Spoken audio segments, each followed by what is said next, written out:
రేంజ్లో చూపించడం హరీష్ శంకర్ అస్సలు ఎక్స్పెక్ట్ చేయలేదన్న సినిమా ఎలా ఉంటుందని. బట్ సినిమా అయితే ఎక్కడ బోర్ కొట్టలేదు. నిజంగా చెప్తాను, ఒళ్ళు దగ్గర పెట్టుకుని నిజంగా పవన్ కళ్యాణ్ చూపించిన విధానం అయితే ఓజీ తర్వాత ఈ రేంజ్లో పవన్ కళ్యాణ్ చాలా హ్యాపీగా అయింది. అండ్ లుక్స్ కానీ, హెయిర్ స్టైల్ కానీ, డ్యాన్స్లు కానీ అన్నీ బాగున్నాయి సినిమాలో. బట్ సినిమా రొటీన్ ఉన్న బోర్ కొట్టలేదు. ఫస్ట్ 40 minutes కొంచెం బోర్ కొట్టినా, ఇంకా తర్వాత నుంచి ఎక్కడ బోర్ కొట్టలేదు. మా డ్యాన్స్లు ఉన్నాయి, కామెడీ సీన్స్ కావచ్చు, ఒక మాస్ ఎలివేషన్లు కావచ్చు, మనకి స్టోరీ రొటీన్ అయినా సరే ఎక్కడ బోర్ కొట్టదని సినిమా. నిజంగా చెప్తున్నాను, హరీష్ శంకర్ అది ఈ సినిమా మీద ఎవరికి ఎక్స్పెక్టేషన్ లేవు, అలా రావడం మంచిది. సినిమాకి నిజంగా నచ్చింది సినిమా. ఒక ప్రభాస్ అభిమానిగా ఎక్కడ బోర్ కొట్టలేదు. ఒక పండక్కి తెల్లికి ఒక మంచి సినిమాని తీసుకొచ్చారన్న. ఇంకా కథనాల విషయానికి వస్తే రొటీన్ స్టోరీనే కాబట్టి పక్క కమర్షియల్ మూవీ అన్నాడు, పక్క పైసలు సినిమా. కాకపోతే ఏంటంటే కొంచెం ఆ బీజం బిల్డప్ చేసి ఉంటే నిజంగా తమన్నా అంటే కంగారుగా ఒక లాస్ట్ 10 days తీసుకొచ్చిన వల్లే ఆయన కంగారుగా కొట్టిపోయి, కానీ బీజం కూడా బాగానే ఉంది, సాంగ్స్ కూడా. ఇంకా ఆయన డ్యాన్స్లో అయితే ఒక వింటేజ్ పవన్ కళ్యాణ్ తీసుకొచ్చాడు. మెయిన్ ఆయన ఇలాగే చూపిస్తాడా అని హరీష్ శంకర్ మీద ఇంత కూడా హోప్ లేదు. బట్ ఈ సినిమా చూసిన తర్వాత హరీష్ శంకర్ కొంచెం మ్యాటర్ ఉంది అనిపించింది. నిజంగా సినిమా బాగుంది, ప్రతి ఒక్కరు వచ్చి చూడొచ్చు, ఎక్కడ బోర్ కొట్టలేదు. బట్ సూపర్ బ్లాక్ బస్టర్ అనలేం, కానీ హాయిగా వెళ్ళి ఒకసారి హ్యాపీ బోర్ కొట్టకుండా చూసి రావచ్చండి. అంతే, థ్యాంక్ యూ. కొడుతున్నాడో ఏం చేస్తున్నాడో తెలియట్లేదు, కానీ ఎటకారంగా అలా కొట్టేసి వెళ్ళిపోతున్నాడు ఆయన వేరే సినిమాకి. సో జనాలకి ఏం కావాలో ఒక మెసేజ్ అనేది ఈ సినిమాలో ఉంది. భగత్ సింగ్ అంటే ఏంటి, అసలు స్టోరీ ఏంటి అనేది 4 ఫైట్లు 4 డ్యాన్స్లు వేసేస్తే కాదు. ఈ సినిమా వల్ల జనాలకి ఏం ఉపయోగపడుతుంది, ఒక సింధూర్ అనే ఒక అంతకుముందు జరిగిన ఒక పాకిస్తాన్ వాళ్ళ జరిగిన యుద్ధం ఏంటనేది ఇందులో పాకిస్తాన్ సీన్లు ఉంటాయి. పాకిస్తానోడు పవన్ కళ్యాణ్కి ఫ్యాన్ అయితే ఎలా ఉంటుందో చూపించాడు. సింధూర్ బొట్టు పెడితే మన తెలుగుడు ఎలా పెడతాడు అనేది చూపించారు. సో ఓవరాల్గా హరీష్ శంకర్ గారు నిజంగా మీరు తీసిన సినిమా ఎంతమంది ఏమనుకున్నా కూడా మీరు అలాగా 3 సంవత్సరాలు అలాగా మిమ్మల్ని నమ్ముకున్న ప్రొడ్యూసరు ఈరోజు 2 గంటల సినిమా నిలబెట్టేసిందండి. ఎందుకంటే సినిమా అంతా కూడా చూసినప్పుడు ఎక్కడ బోర్ లేదు. పవన్ కళ్యాణ్ గారికి అదే నడిస్తే లేకపోతే ఏదో ఎలివేషన్ షాట్లు ఇచ్చే కాదు, కథ ఉంది. ఆ కథ చాలా బ్రహ్మాండంగా చూపించారనమాట.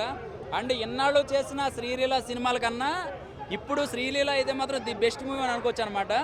సో ఇంకొక విషయం ఏంటంటే దేవిశ్రీ ప్రసాద్ గారు సాంగ్స్ కానీ, బ్యాక్గ్రౌండ్ స్కోర్ కొట్టిన బీజిఎం గారు కానీ, మన తమన్ గారు కానీ, వీళ్ళందరూ కూడా సినిమాకి చాలా న్యాయం చేశారు. అండ్ ఒకటి డైలాగులు అనమాట, గ్రౌండ్ వర్క్ గట్టిగా ఉంది, నెట్వర్క్ నెక్స్ట్ లెవెల్లో ఉందని చూపించాడు అనమాట. అది చేసింది పవన్ కళ్యాణ్ గారు డైలాగ్ చెప్పిందైనా ఇది గ్రౌండ్ వర్క్ కానీ ప్లానింగ్ కానీ హరీష్ శంకర్ గారు బాగా ప్లాన్ చేసుకున్నారని చెప్పచ్చు. గాజు గ్లాసు పగిలే కొద్దీ పదునె కొద్దీ కానీ ఇలాంటి డైలాగులు ఆ రచయితలు ఎవరో కానీ నిజంగా వాళ్ళకి నిజంగా హ్యాట్సప్ అండి. డైలాగులు ఏదో హైప్ తేయడానికి డైలాగులు రాస్తారు, బిల్డప్లకి హైప్ డైలాగులు రాస్తారు, కానీ జనాలకి ఏం కావాలి, మన జీవితంలో మనం లైకులు కొట్టుకోవడం కాదు, ఎదటోడు లైకులు కొట్టడం కాదు, మనం లైక్ చేసుకోవాలనే డైలాగులు కానీ అసలు కొన్ని డైలాగ్ వెర్షన్స్ చాలా బ్రహ్మాండంగా ఉన్నాయి. ఇంకా పవన్ కళ్యాణ్ గారు మీ సినిమా చాలామంది పోవాలని దిష్టులు తీసి నిమ్మకాయలు కట్టి ఎప్పుడు పోతుందని ఎదురు చూసే వాళ్ళకి ఈ సినిమాకి వచ్చిన హిట్ వాళ్ళందరికీ హైప్ పెంచేసి ఆ బీపీ ట్యాబ్లెట్ షుగర్ ట్యాబ్లెట్ ఏది వేసుకుని సినిమా చూస్తే చాలా మంచిది. ఒకటండి, విజయనగరంలో కానీ శ్రీకాకుళం జిల్లాలో కానీ అడవుల్లోకి వెళ్ళి రోడ్లు వేస్తే ఒక కను సైగుతో పని అయిపోతుంది అంటే కనుక ఆ సీన్లన్నీ కూడా కొన్ని ఇందులో చూస్తే మాకు నిజంగా ఎమోషనల్ అయిపోయింది. నిజంగా చాలా బ్రహ్మాండంగా చేశారు. సో నిజంగా చాలా కనెక్ట్ అయిపోతారు. అండ్ శ్రీలీల అండ్ వీళ్ళిద్దరు కాంబినేషను, రాశికన్నా క్యారెక్టరైజేషన్ చాలా బ్రహ్మాండంగా ఉంది. ఒకటి ఎవడు ఎక్స్పెక్ట్ చేయడం అనమాట, ఈ సీన్ పడుతుందనే లోపల పడిపోతుంది అనమాట.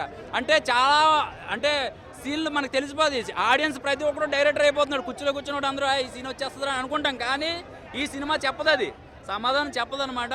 సో నెక్స్ట్ లెవెల్ అని చెప్పను, కానీ మీకు నేను చెప్పేస్తే పవన్ కళ్యాణ్ ఫ్యాన్ రా ఏదో కాలరెత్తుని చెప్పేస్తున్నాడు అని అనుకుంటారు, కానీ నేను ఓపెన్గా ఒక ఆడియన్గా చెప్తున్నాను, ఫ్యామిలీ ఆడియన్స్ ఈ సినిమా చూసాక పవన్ కళ్యాణ్కి ఇంకా చాలామంది ఇంకా విపరీతమైన ఫ్యాన్స్ అయిపోతారు. మీరు బాగా గుర్తుపెట్టుకోండి, పాకిస్తాన్ వాడు పవన్ కళ్యాణ్ ఫ్యాన్ అయిపోతారు అనమాట. అంత ఫాలోయింగ్ ఉంటుంది పవన్ కళ్యాణ్ ఈ సినిమాలో చూపించారు.